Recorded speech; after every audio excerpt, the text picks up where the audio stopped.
ninjas, good morning on this beautiful Pump Monday. Pump Monday. Busy Bee, are you pumped? I'm getting there. How's your weekend? I went pretty good. What'd you do this weekend? We just went camping or whatever you want to call it. Little getaway. You went into the woods, didn't you? You played with a bunch of sticks, didn't you? Today we've only got to work till about 2:30, give or take, and I got to call it quits because I have a doctor's appointment. So that's actually for my glasses. I do wear glasses. Did you know I wear glasses? I wear glasses. I wear glasses. I don't need to wear them when I'm driving or anything like that, but when I'm like in front of the computer or mostly like watching TV, I do wear my glasses, and it helps me. You know, this is of course just from over the years of playing video games, man. You know, I'm a big gamer, so yeah. Are you a gamer? Not too much. Not too much? I play it every now and then. You just like to play with yourself. So what we do here is Busy Bee will take care of this first yard right here, and I do the second yard down there. Should you take your competition's customers? What do you think, Busy Bee? I don't know. That's a tough question. That's a tough question. Yeah. I guess I would. You would? It's extra work. It's extra. You are greedy. And look, we say competitors. I mean, in competition. But in reality, there's so much work out here for all of us. I never view any other lawn care company that I see as my competition.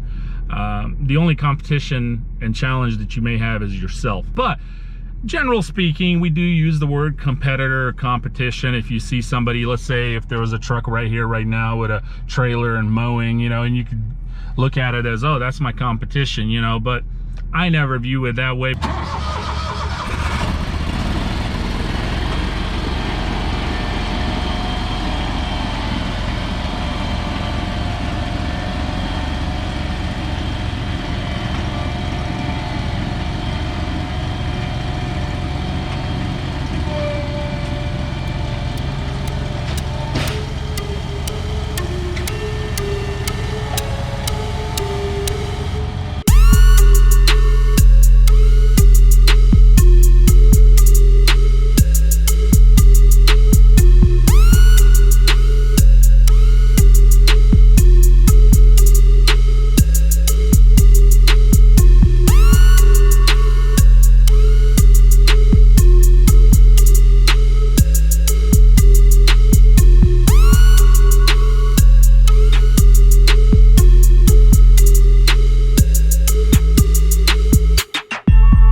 As you see, this is how we do it. He does one yard, I do the other. It is still dewy as far as morning goes. I made a few extra passes, and I think he's doing the same just to kind of spread those clumps a little bit better. How much money can you make when you have a route density in yards that are real close, or you have particular yards side by side?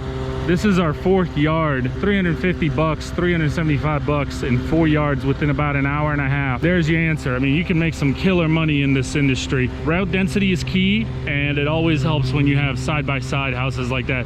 And actually, our next stop is 2 houses side-by-side as well. So you're looking at 450 to 475 within 2.5 hours. And that, my ninjas, is a wapacha. Want to race? Yeah. It goes a lot faster when you have a helper, of course, but even if you are solo ninjas, and even if it takes you an hour or two longer, it's still so profitable. You can really make a good living and make really good money out here. But if you do have help, someone especially as good as Busy Bee, who knows what he's doing, and we just fly through these yards.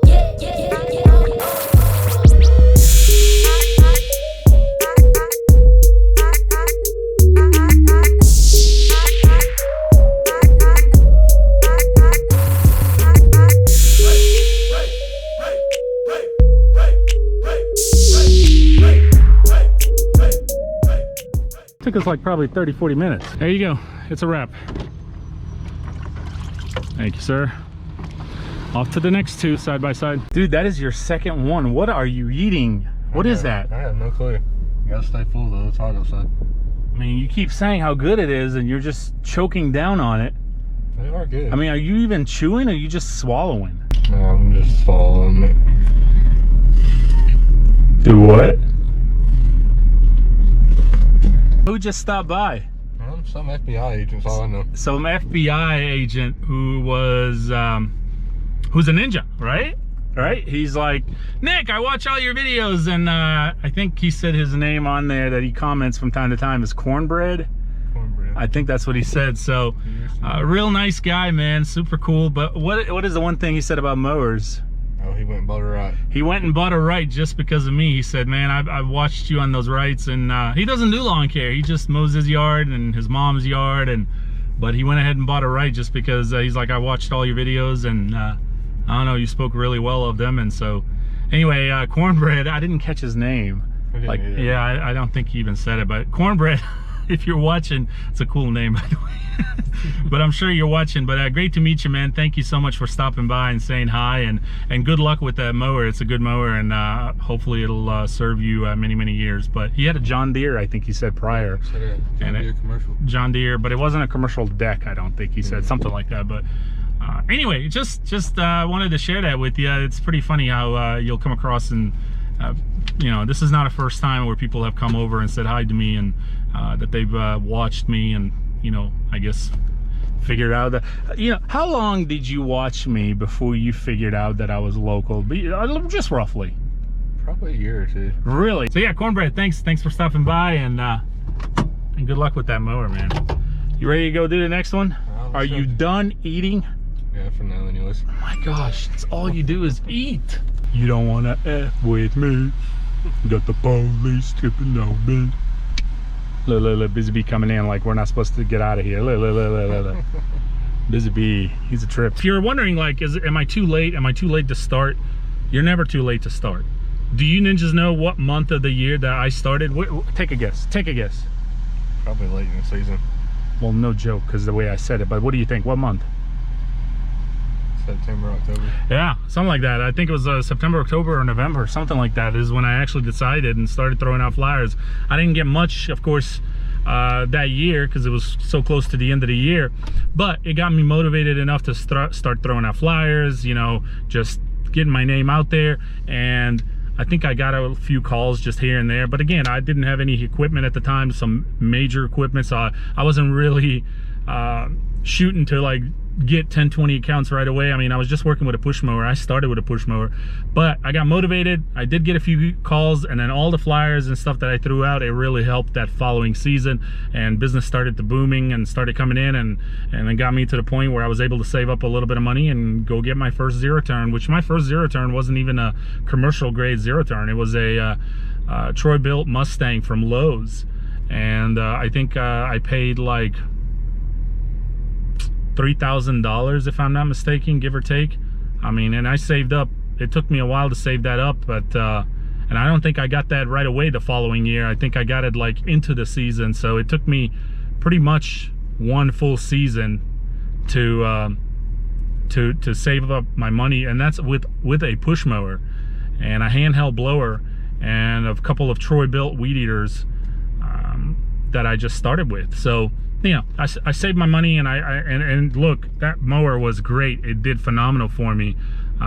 Looking back on it, compared to what I'm running now, all the equipment is not a commercial grade mower, and it's not all that. But at the time, it was a massive jump for me.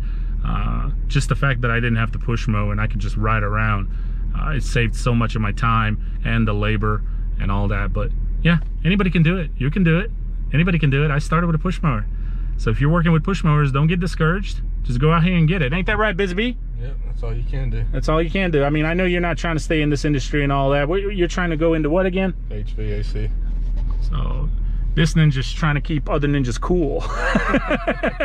You know what I'm saying? So he's not really into this business. He's just, you know, he's just wanting to help me out, and of course keep a job while he's going through school.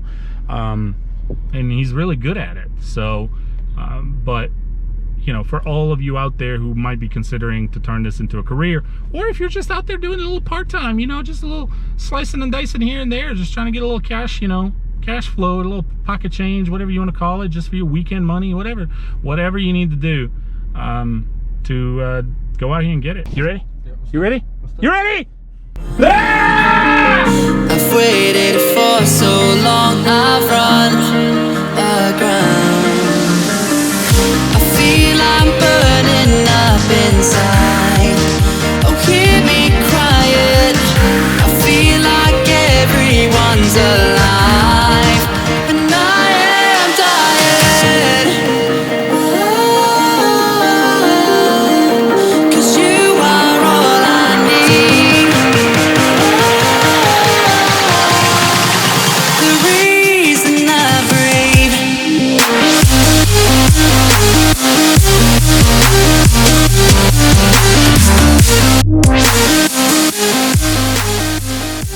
You recognize this house? Yeah, I'm pretty familiar with it. You can see they got tape on that front glass door while the new one is getting ordered. Can we try not to actually like Finish it off. here? Yeah. And I can try to do it. okay, let's not try to get that whole thing down, okay? Because it's barely holding on with that tape. We'll find out. What? I said we'll find out. What does that mean? I don't know. What the heck does that mean? All right, ninjas, just got home from the doctor's appointment. We had to cut off early, of course, for me to make the appointment. And I pushed 3 yards into tomorrow. Not a big deal.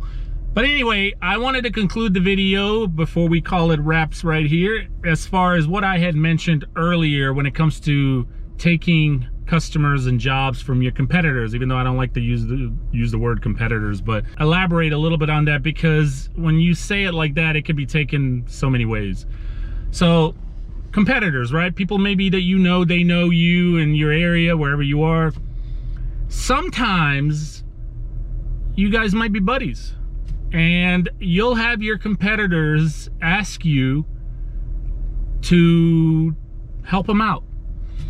You might have them ask you to provide a service that you offer that they don't currently offer, or that they don't have time for it at the moment. Maybe they're just super busy and their goal is to satisfy their customer, and they don't want to just say no to their customer, so they are actually looking outside of the circle. You know what I mean? They're trying to find a solution to satisfy their customers, so they thought of you because they know you offer that service, or maybe you have time. Is there anything wrong with that? No, but here is the key thing that I would recommend and remind you, ninjas. If you are ever in that situation and you have a buddy of yours who calls you and says, hey, you know, I got one of my customers. Here's a perfect example, okay? And this has happened to me. I had a buddy of mine call me and say, and this is numerous of times it's happened to me, hey, Nick, I don't have a stand-on aerator. Can you go ahead and aerate this yard for me, one of my customers? So what I tell them is, let me go look at the yard and I'll give you a quote. And I'll go look at the yard and then I'll give him the quote. So where I'm going with this is, I wouldn't advise you to actually get close and talk to their customers. Now, if the customer comes out while you're providing the service, be friendly, of course. Be nice and don't look away, or, you know, not try to carry conversation and be rude. But don't get into it with the customers. Don't get too friendly. Just, you know, and if the customer doesn't come out, don't be knocking on that. You have no business with that customer, all right? So that customer is aware that you're going to be on their property and that service is going to be provided, but my buddy who hired me is my customer. So that's out of respect for him, okay? I don't want to deal with his customer. I'm dealing with him. He's hired me. I've given him the quote, and I expect the payment from him, not the actual customer that I'm providing the service to. Does that make sense? Does that make sense, ninjas? Of course it does. So with that being said, I don't see nothing wrong with it. You can help somebody out, no problem. And sometimes ninjas, your competition will actually give you accounts. Is there anything wrong with that? Well, of course not. If they're giving you accounts, it's because either A, they don't have time, they're super busy and booked, and they're just trying to help this person out who needs a quote, needs their yard mowed. Or B, sometimes the new yard that maybe they got a call for is out of route for them. You know, it's too far, and maybe you're closer, and so they call you. There's nothing wrong with that neither. Absolutely. If you have the room, you can pick up an extra yard or two, go for it. I've had plenty of those as well. Now, here's another one where it might get a little tricky. If I ever get a call for a quote and I pull up to the yard and I actually recognize the yard and I'm like, oh, holy cow, this is my buddy's yard. What do you do in that situation? Well, the only thing that you could honestly do is just call up your buddy, call up the competitor, whoever they may be, he or she. Okay, just say, hey, Bob, I'm at this yard, they called me for a quote, and you know, I could have sworn I thought this was your yard. Maybe you've seen it on YouTube if they do YouTube, or maybe you just are aware of it because they've told you about it or whatever. Just let them know. Just be like, hey, you know, they're calling me for a quote. I'm going to give them a quote, of course, but I just wanted to check in with you and see what happened.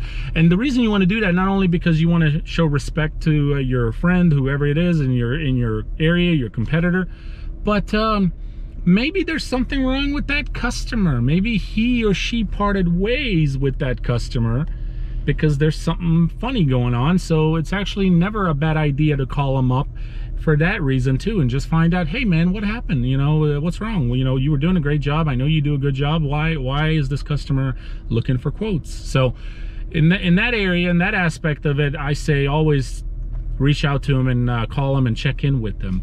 But as far as them giving you accounts, yeah, go for it. And as far as you servicing their customers because they don't have the time, or maybe they don't offer that service, deal with them.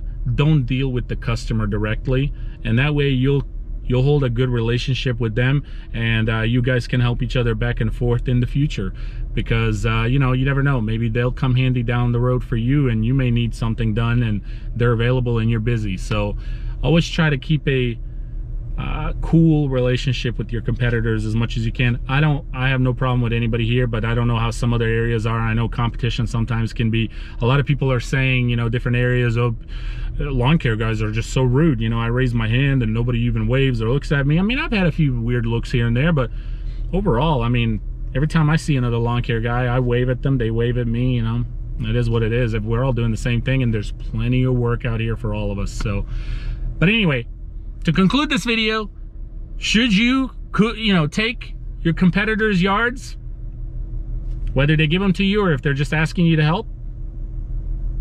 Yes, absolutely, as long as you do it right way. All right, ninjas, thank you for watching another Pump Monday. I hope you enjoyed a little bit of the mowing and whatnot, but tomorrow will be interesting. Of course, stay hydrated. It's super hot. It's gonna be another hot week, all week basically. And but I'm out of here. My eyes are killing me actually, because he put some kind of drops in my eyes, and because he had to put the machine up to my eyes and check my eyes real close, and it's just, so right now the sunlight is actually killing me. So if I didn't have these sunglasses, I would probably not be able to even conclude this video. Anyway, ninjas, I'm out of here. Thank you. Hope everyone's had a good Pump Monday. We'll see you on the next one.